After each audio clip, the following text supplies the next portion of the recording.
The rejection came with a smile so polite it hurt more than cruelty ever could. "I'm sorry," the woman across the table said, folding her hands neatly. "You're wonderful, but we're really hoping for someone with children already. Our donors prefer a mother." Lena felt the words land like stones in her chest. She nodded, thanked them for their time, and walked out of the cafe with her head high, then sat in her car and cried until the steering wheel blurred. It wasn't the first time. At 36, Lena had learned to recognize that particular look of pity mixed with judgment. As if not having children made her incomplete. As if love, patience, and devotion only counted if biology had proven them first. What no one ever asked was how badly she had wanted children. Or how many nights she had prayed, cried, and blamed herself. Or how the doctor's gentle voices had told her that motherhood, at least the way the world defined it, might never happen for her. So she built a different life. She became the teacher every struggling child ran to. The neighbor who baked extra cookies just in case someone needed comfort. The woman who volunteered at shelters, who stayed late, who listened without interrupting. She learned how to love deeply without expecting anything in return, because that was the only kind of love she knew how to give. Still, on quiet evenings, the loneliness crept in. That was the night she met Mark. It was raining hard, the kind that soaks through umbrellas and moods alike. Lena had ducked into a small community center to escape the storm, unaware that a local fundraiser was in full chaos. 5 children were arguing loudly near the door, their voices overlapping in frustration and exhaustion.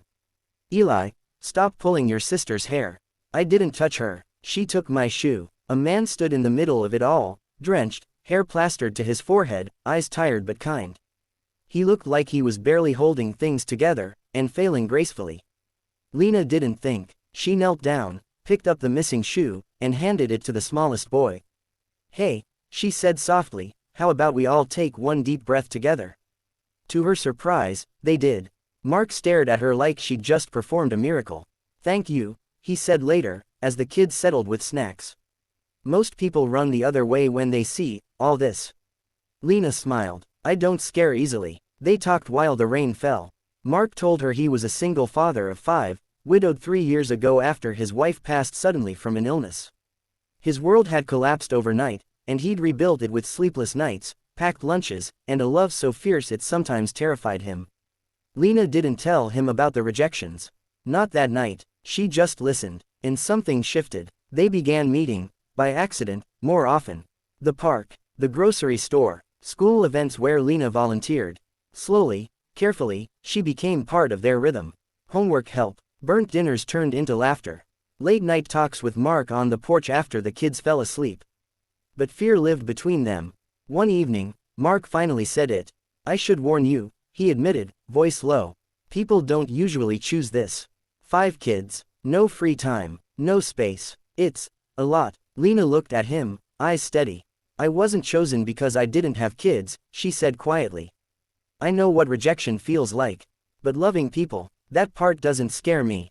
Mark didn't respond. He just nodded, like someone holding back something heavy. The real test came months later. At a school event, a well-dressed woman approached Mark, smiling confidently. She glanced at Lena, then leaned in close enough for Lena to hear. "You could do better," she whispered. "The kids need a real mother. Someone who understands." Lena felt the old ache rise again. The familiar reminder of what she lacked. That night, she packed her bag, convinced she was in the way. Before she could leave, Mark stopped her. "Don't," he said firmly. "Please, I don't want to be the reason someone thinks your children are missing something," Lena whispered. Mark's voice broke. "They were missing someone who stays. Someone who chooses us. You help with homework like it matters. You show up. You love them without needing to prove anything. That makes you more of a mother than anyone who thinks biology is the only qualification." The next morning, 5 small knocks echoed on her door. Eli stood there, holding a crooked card. "Dad said we get to choose too." Inside the card were messy drawings and one sentence written in careful, uneven letters, "Please don't go." Lena sank to her knees and cried, not from pain this time, but from something like healing. Years later, when people asked how she became a mother to 5 children who weren't hers by birth, Lena would smile. "I wasn't chosen because I couldn't have kids," she'd say.